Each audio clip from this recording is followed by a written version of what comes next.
سمجھ لیں کہ سوسائٹی میں کچھ اور صورتیں بھی رائج ہیں جو بنیادی طور پہ ان میں احتیاط کرنے کی ضرورت ہے، اور ان میں بہت ساری صورتیں ایسی ہوتی ہیں جو ناجائز ہیں، یا اس میں سود کا عنصر پایا جاتا ہے یا اس میں جوئے کا عنصر پایا جاتا ہے، وہ ناجائز ہے۔ تو اس میں ایک جو ہے یہ انشورنس کی، ہمارے ہاں جو عام انشورنس کی کمپنیاں ہیں تو اہل علم کی تقریباً اتفاقی رائے ہے کہ انشورنس کمپنیوں سے کوئی بھی پالیسی لینا، کوئی بھی بیمہ پالیسی ان سے لینا جائز ہے۔ البتہ جیسے کنونشنل بینکنگ کا ایک متبادل اسلامک ماڈل ہے اسلامک بینکنگ کی صورت، اسی طرح انشورنس کا بھی ایک متبادل اسلامک ماڈل ہے جو تکافل کے نام سے، تو ہمارے ہاں مختلف تکافل کمپنیاں بھی کام کرتی ہیں، تو ان کو بھی اسی طرح جو ہے وہ اسلامک بنیادوں پہ ڈیزائن کیا گیا ہے، اور ان کے پیچھے بھی اہل علم ہیں، علماء ہیں، فقہا ہیں، اور انہوں نے اس کو باقاعدہ اسلامی بنیادوں پہ ڈیزائن کیا۔ تو تکافل کا ایک سسٹم ہے جو انشورنس کا متبادل، تو انشورنس تو جائز نہیں ہے، لیکن جو تکافل کا پالیسیز ہیں یا ان کی جو پروڈکٹ ہیں وہ آپ لیتے ہیں اور اس کے ذریعے سے آپ کچھ پرافٹ حاصل کرتے ہیں یا انشورنس کرواتے ہیں، بعد میں آپ کو پیسے ملتے ہیں، تو وہ جائز ہیں کیونکہ اس کی بنیادیں جو ہیں وہ اسلامک ہیں۔ اور اس میں ایک بات آپ ذہن میں رکھیں بڑی اہم، دیکھیں کسی بھی چیز کے جائز ناجائز ہونے میں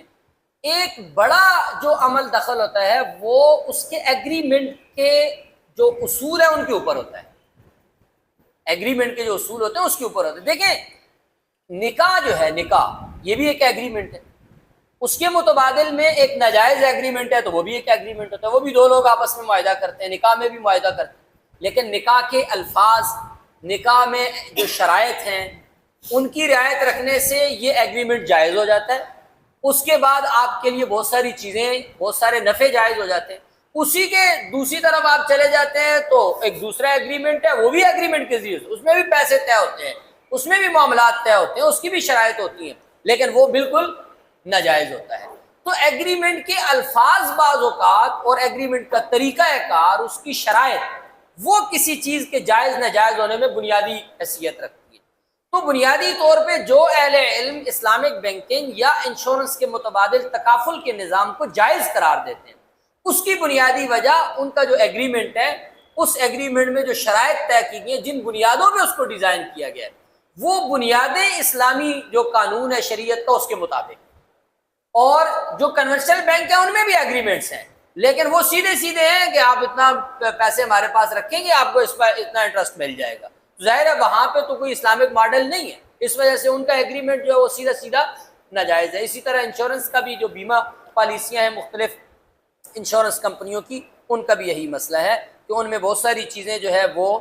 تقریباً جو ہے وہ بعض میں سود بھی پایا جاتا ہے، اور بعض چیزیں وہ ہیں جن کے اندر جو ہے وہ جوئے کا عنصر پایا جاتا ہے۔ ٹھیک ہے، ہمارے ہاں جوا تو یہ سمجھا جاتا ہے کہ شاید جوا اسی کو کہتے ہیں کہ آپ نے جو ہے وہ کسی چیز پہ جو ہے نا دو بندوں نے کھیل پہ پیسے لگا لیے یا اس طرح کے مخصوص جوئے کا عنصر، لیکن یہ ایک فقہی ٹرم ہے، ایک اصطلاح ہے شریعت کی، قمار اس کو کہتے ہیں، اور یہ بہت پھیلا ہوا ہوتا ہے، یہ مختلف بعض خرید و فروخت کی بعض صورتوں میں بھی ہوتا ہے، دیگر کئی چیزوں کے اندر بھی یہ عنصر آ جاتا ہے۔ تو جو انشورنس کی جو ہمارے ہاں پالیسیاں ہیں اور